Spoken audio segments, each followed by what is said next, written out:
Alright, here we are with round one. I will indeed go first. And let's hope we have some luck. This is looking pretty decent. We've got Wall of Resurgence to activate some of our lands, and we have an excess of them, so I don't mind losing one too much here. Beastmaster's good top end after we stall out. It seems fine. It certainly can use some work, but it's got all the right pieces. We've got all of our colors, and we've got a 3-drop. I can't be too upset with that. We even have something to do a little bit later. If it was just wall, obviously, I don't think we could keep it, but having the Beastmaster, I think, is fine. Ooh.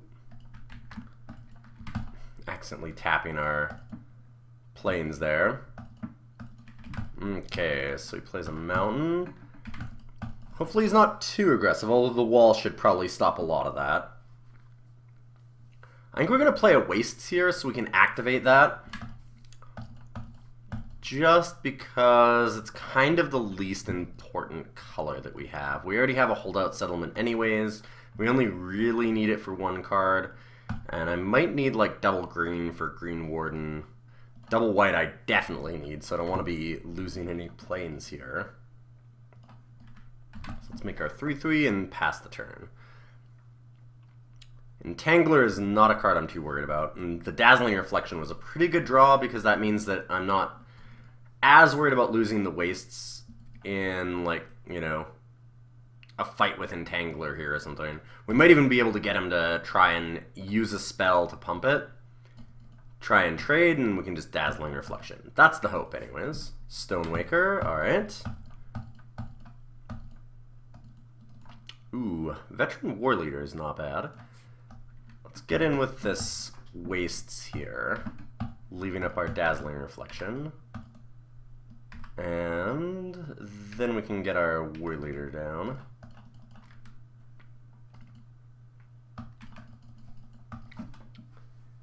Yeah, this is looking pretty good. If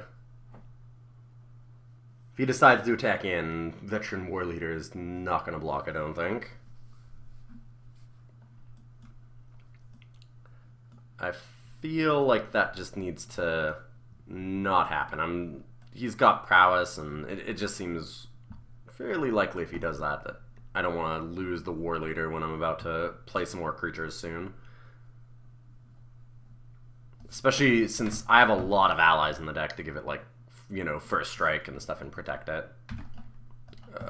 Block with the Wall of Resurgence. Show me what you got. I mean, I'm certainly not worried about Amar and Entangler getting enough prowess to kill Wall of Resurgence. And if he really wants to use a spell to kill the wall, I mean, it's a bit annoying, but I'm not going to be overly upset by it.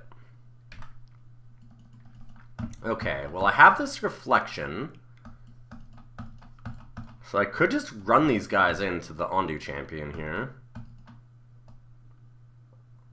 I've got a decent board going. I could play Path Warden as well, and then that means that Veteran War Leader can get in, and I can just give it first strike if he blocks.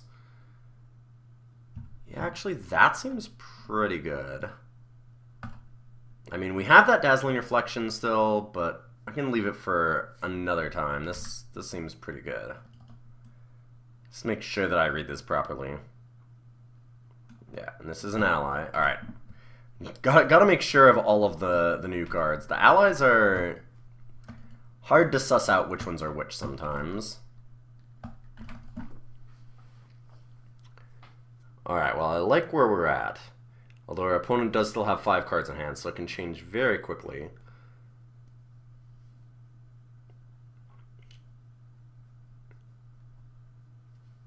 He can get in for some damage here, but really doesn't have great attacks. I mean, I can block either of his guys, his 2/1s with Path Warden, or if he activates if he makes a elemental, I can block that with the Path Warden.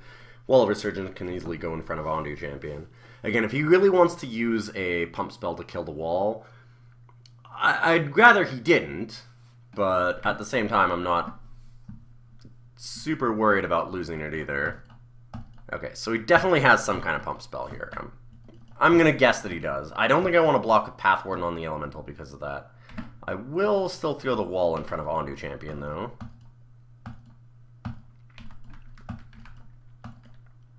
I mean, I'm at 20. I think that I can take 3. This Zada's Commando. Alright.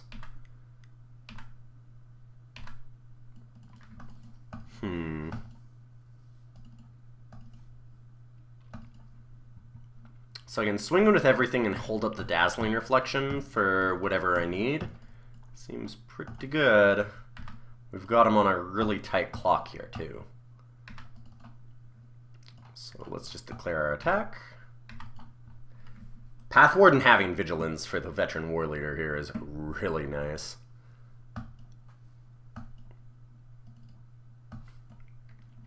Throw two guys in front of the Path Warden, huh?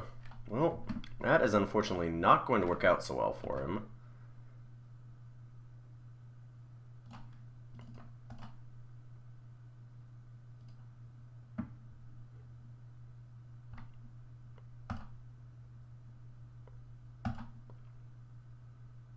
I may as well leave up the Holdout Settlement, because that can be any mana, so I can threaten a few more things with that.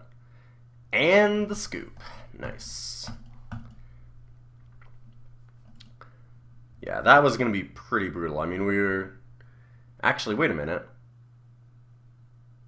No, okay. For a minute there, I was like, were we already dealing him lethal? No, we were short, but it was pretty close. We were going to put him to 3, pretty much wipe most of his board, just leave him with an Entangler and a Champion. Didn't seem like a game he was coming back from. Alright, so what do we want to sideboard here? Our opponent's fairly quick. The Wall of Resurgence did a lot of work there. Of course, Sky Climber, unfortunately, doesn't match up well against things like Umara, Entangler, and Zada's Commandos. So that's certainly a problem. We really need our cards like Displacer and War Leader.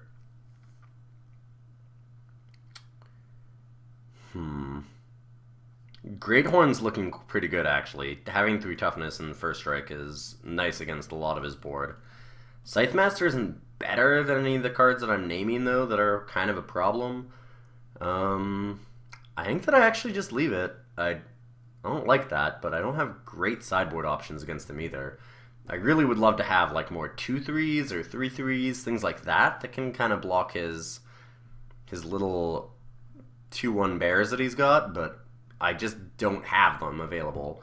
Vines of the Recluse is a decent enough trick, but I mean, I have Lithomancer's Focus already, and that feels like a bit of a better trick. Same with Dazzling Reflection, even just for the color requirement.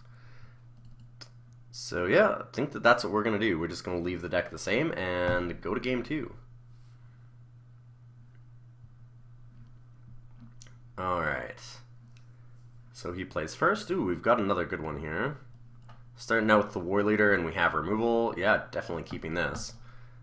Once again, I have all of our colors, although we're missing the second green for Green Warden again. A little awkward to have Green Warden and not have double green. But can't complain too much. This hand is pretty fantastic. Having the War Leader and an Isolation Zone is, I think, what I'd like. Whenever you cast a second spell each turn, draw a card. Alright. That's pretty cool. I think we go with Course Sky Climber here first. War Leader is the first creature that you play is pretty underwhelming. I think I'd be willing to trade it with Jorian. Alright, well, he's going full-on search here against us. Wow, alright. That is a thing.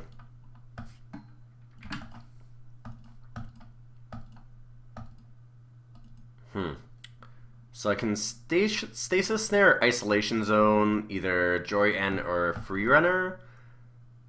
I think I actually get rid of the Jorian. That thing's looking kind of dangerous with how I saw my opponent's deck last time. He's got a lot of 2/2s for 2, so he can pretty reasonably drop 2 creatures here.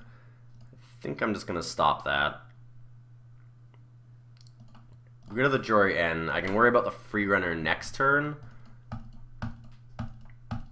Or play the War Leader, and I can double block and then tap the Sky Climber and give it First Strike. Hopefully. That's a little dangerous, though, because if he kills the sky... nice. If he kills the sky climber in the middle of combat, then suddenly this is a 1-1 and I just get blown out. That skyline cascade, though. That was cute. Alright, we have the ghostly sentinel. I have the stasis snare. Keeping our team locked is pretty annoying here. I think we need to play sentinel because we do have stasis snare and war leader next turn. Gonna take 6 though. Free runners are certainly getting in. Not much I can do about that. There's a lot of surge. Opponent may just surge his way to victory here. Alright. No blocks. Can't do it. Alright, so he's slowed down. That's good. And I stasis snare one of the free runners. Play the war leader. Looking okay. Let's do an attack first, though. Let's attack with the ghostly sentinel and just see what happens. I'd like to get a little bit more information. Sky climber I definitely want to leave back. I might need to double block a free runner. And I'm going to play stasis snare first in case he has like abstruse interference or something. It seems more important than war leader.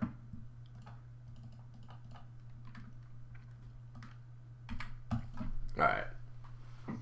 I'm thinking that we've stabilized here, and we've still got half of our life just about, so not in too terrible of shape either. Yeah, Entangler's not a big problem. When his deck runs out of gas, having things like Reckless Cohort and Umara Entangler in your deck are not wonderful. Well, he's got to have some pretty good tricks for this to work out too well in his favor, so... like, he would have to kill more than just the Sky Climber to make this bad for me. So I think I'm willing to do the double block here.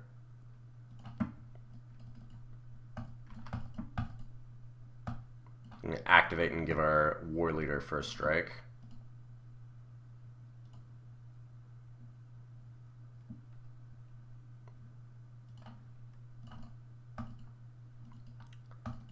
Hopefully this isn't anything... I can't think of anything that's that great, though. Like, Brute Strength doesn't save it.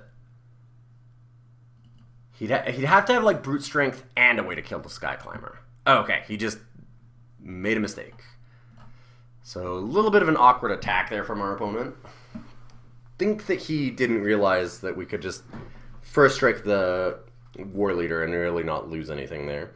That was a very interesting deck. Lots of 2-drops. The free runners were very powerful in that. So was Jory N. I imagine that he probably first picked the Jory N or got it very, very early and then just decided to go all in. That's a really cool style of deck. I don't know if it'll work or not. I'd love to try something like that sometime, though. In any case, we'll be right back with round 2, so stick around, guys. Okay. Slightly awkward here. I'm on the draw, so I think that this is acceptable. Deceiver of Form looks really out of place right now.